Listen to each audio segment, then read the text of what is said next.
भाई जैसे तुम्हारा कोई भी दोस्त है जिसकी हाइट तुमसे बड़ी है, जो तुमसे ज्यादा टॉल है, अगर तुम उससे जाके कहोगे कि भाई तू बौना है, तू बौना है, अगर तुम उससे ये बार बार कहोगे या एक बार भी कहोगे, तो वो तुम्हारे ऊपर क्या रिएक्शन देगा? या तो वो तुम्हारे ऊपर हंसेगा, और दूसरा रिएक्शन यही रहेगा कि वो कोई भी ऑफेंड नहीं होएगा, वो उस बात को इग्नोर कर देगा कि भाई ये कुछ भी कह रहा है, क्योंकि वो ऐसा है नहीं रियलिटी में। और ऐसे ही अगर कोई अंकल हैं जो अच्छे खासे वेल्दी हैं, जिनके पास अच्छा खासा पैसा है, या हमारा कोई दोस्त है जिसके पास अच्छा खासा पैसा है, अगर तुम उससे जाके कहोगे कि भाई तू फटीचर है, तू कुछ काम का नहीं है, मतलब तेरे पास पैसे नहीं है, तो उसका भी यही रिएक्शन रहेगा, वो तुम्हारे ऊपर हंसेगा कि भाई ये तो झूठ बोल रहा है क्योंकि मेरे पास तो है। वो ऑफेंड नहीं होएगा, सिंपल सी बात है ना। और ऐसे ही अगर तुम कोई इंटेलिजेंट इंसान के पास जाओगे, उससे तुम कहोगे कि भाई तू बुद्धू है, तो वो भी तुम्हारे ऊपर हंसेगा, सिंपल सी बात है।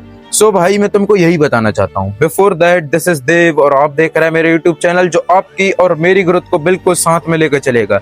इस चैनल का मेन मोटिव यही है कि हम दोनों साथ में ग्रो सके। भाई जितना जल्दी हो सके उस लाल बटन को दबाओ, क्योंकि उसी से तुम मुझे सपोर्ट कर पाओगे, और लाइक कमेंट वगैरह करना मत भूलना। तो भाई देखो, मैं तुमको यही बताना चाहता हूँ, अगर तुम इन तीनों इंसान को शांति से देखोगे, अगर तुम इन तीनों इंसान को अच्छे से ऑब्जर्व करोगे, तो तुम एक चीज को मान पाओगे कि भाई ये लोग ऑफेंड इसलिए नहीं हो रहे क्योंकि तुम उनसे जो भी बोल रहे हो, तुम उनको जो भी प्रूव करवाना चाह रहे थे, जो मतलब तुम कह रहे थे, वो सब फेक था। तो भाई वो लोग हंसेंगे ही तुम्हारे ऊपर, मतलब वो ऑफेंड नहीं होंगे। भाई कोई भी इंसान ऑफेंड क्यों हो रहा है, इसके दो कारण हो सकते हैं। कि भाई पहला, तुम उससे जाके सच बोल रहे हो कि हाँ भाई तू फटीचर है, तू बौना है, तू मोटा है, ये सब चीजें तुम उससे बोल रहे हो, और अगर वो रियलिटी में है तो भाई फिर वो तो ऑफेंड होएगा ही। और दूसरा कारण ये रहेगा कि ये सारी बातों से वो ऑफेंड होता ही होगा। तो भाई इसकी यही दो कारण होंगे। तो अब तुम मुझे बताओ कि इंसान ऑफेंड क्यों होता है? क्योंकि वो रियलिटी रहती है। अगर तुम उससे जाकर रियलिटी बता दोगे तो फिर तो वो ऑफेंड होगा ही। और अगर तुम उससे झूठ कहोगे कि अगर वो रियलिटी में टॉल है और तुम उससे बौना कहोगे, तो भाई वो तो तुम्हारे ऊपर हंसेगा ही, वो ऑफेंड नहीं होएगा। ना वो अपनी इज्जत गवा रहा है इससे, और ना ही भाई वो उसकी कुछ प्रॉब्लम हो रही है, मतलब वो नॉर्मली अपनी लाइफ अच्छे से बिता पा रहा है, क्योंकि भाई वो ऑफेंड नहीं हो रहा है, और ना ही वो रियलिटी है। तो भाई अगर तुम भी चाहते हो कि मैं भी ऑफेंड ना हूं, तो भाई रियलिटी को बदलो। तो मैं जितना जल्दी हो सके उस रियलिटी को बदलो जिस कारण तुम ऑफेंड हो रहे हो।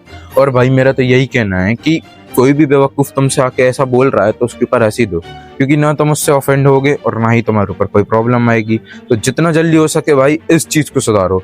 और भाई अगर तुमसे कोई ऐसा कह रहा है तो भाई सिंपल सी बात है, उस रियलिटी को चेंज करो। अगर तुम उस रियलिटी को चेंज नहीं करोगे फिर तो भाई तुम ऑफेंड हो गई, क्योंकि वो रियलिटी ही है। तो उस चीज को लेकर तुम उससे कुछ कह भी नहीं सकते हो, क्योंकि भाई वो तो रियलिटी बोल रहा है। और अगर तुम रियलिटी ही बदल दोगे तो भाई फिर तो भाई that's all for this video. अब तो मैं मालूम है ना मुझे सपोर्ट कैसे करना है, तो जाके वो सब्सक्राइब बटन जरूर दबा देना, और भाई कमेंट करके अपने थॉट्स जरूर शेयर करना, और लाइक वगैरह करना मत भूलना। ठीक है भाई, कल मिलते हैं। कल तक के लिए स्टे स्ट्रांग, मेरे लिए हमेशा की तरह मी स्ट्रांग। ठीक है भाई।